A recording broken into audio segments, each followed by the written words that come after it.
Et voici l'humeur de Pierre-Emmanuel. Attendez, j'ai une blague. Est-ce que vous savez comment on appelle un chat qui part faire le djihad? Un chalafiste. Putain, allez, 1-0 pour l'humour, assez rigolé. C'est l'heure de ma revue de presse. Et aujourd'hui, on va parler de tous ces gens qui, moins ils ont de neurones dans leur cerveau, plus ils ont de lettres dans leur nom. Jingle. Jean-Christophe Cambadélis, c'est très très bien. C'est comme un vieux tonton qui fait honte à toute la famille et qui raconte des histoires en disant que c'était mieux avant. Et c'est vrai, il a raison, c'était mieux avant, quand Jean-Christophe Cambadélis, il était pas né. Alors, hier, Cambadélis, le premier secrétaire du Parti Socialiste, il a encore fait une énorme connerie, il a continué à respirer, putain. Hein. Et en plus, entre deux respirations, il en a rajouté une couche en disant que ce serait bien si on rendait le service militaire obligatoire. Alors, pour rappel, le service militaire, c'est éplucher des patates, obéir à un supérieur et te faire enculer même quand t'as pas envie. Hein. En fait, ça fait 5 ans que ma femme fait son service. Alors, en menant ma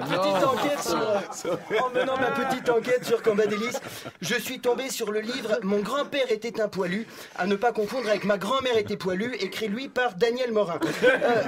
Dans le bouquin, donc, figurez-vous qu'on apprend que Jean-Christophe s'est fait réformer P4 pour ne pas avoir à faire son service militaire. Et ben alors, Jean-Christophe, hein, tu te fais passer pour inapte et tu viens ouvrir ta grosse bouche pour obliger les autres à le faire? Mais fous-toi le doigt dans l'oreille jusqu'à l'épaule et suce bien ton cérumen, Jean-Christophe. En plus, il a reconnu avoir simulé des troubles psychologiques. Et pourquoi t'as simulé, gros? Fallait rester normal, il t'aurait réformé quand même, hein, t'inquiète pas. Le mec, il transpire quand il mange une chouquette, alors imagine le ramper sous des barbelés. Non, sérieusement, demander le rétablissement du service militaire alors que t'as pas été foutu d'y aller, c'est comme si Morandini est obligé à coucher avec des adultes. Hein. Et D'ailleurs, en continuant mes petites recherches sur Cambadélis, j'ai aussi appris qu'à 8 ans, il était tombé du 3e étage de son immeuble. Et quand on voit l'état du cerveau, on se demande s'il n'est pas plutôt tombé de la tour Montparnasse. Hein. Et quand on voit son ventre, on comprend pourquoi il a survécu. Hein, en tout cas, cette chute explique bien des choses. En fait, ce pauvre Jean-Christophe a des trous de mémoire. On aurait dû y penser, hein, c'est pas la première fois qu'il se contredit. L'année dernière, il a proposé de rendre le vote obligatoire, mais il en a pas marre de dire de la merde. Il est député, qu'a voté, c'est son taf. Sur les 12 derniers mois, il a été relevé présent 5 fois à l'Assemblée nationale. Alors on dit relevé présent parce que même lui, quand il a vu qu'il était à l'Assemblée, il s'est évanoui et les députés PS ont dû le relever. Hein.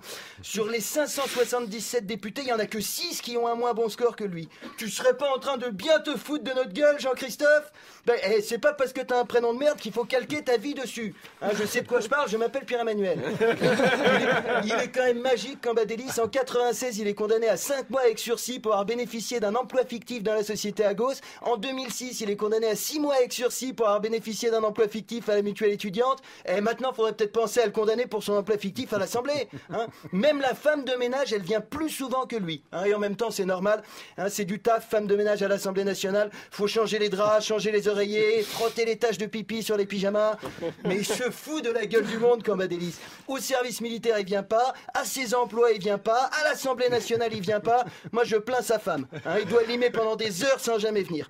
Hein, et en même temps, on aurait dû s'en douter. Au PS, ça fait 4 ans qu'ils nous enculent en continu. En fait, ils sont coachés par Cambadélis. Et on se fout de la gueule des gens qui votent pour Balkany, mais ceux qui élisent et réélisent Jean-Christophe à l'Assemblée depuis 97, faudrait leur retirer le droit de vote, la nationalité et les yeux. Hein.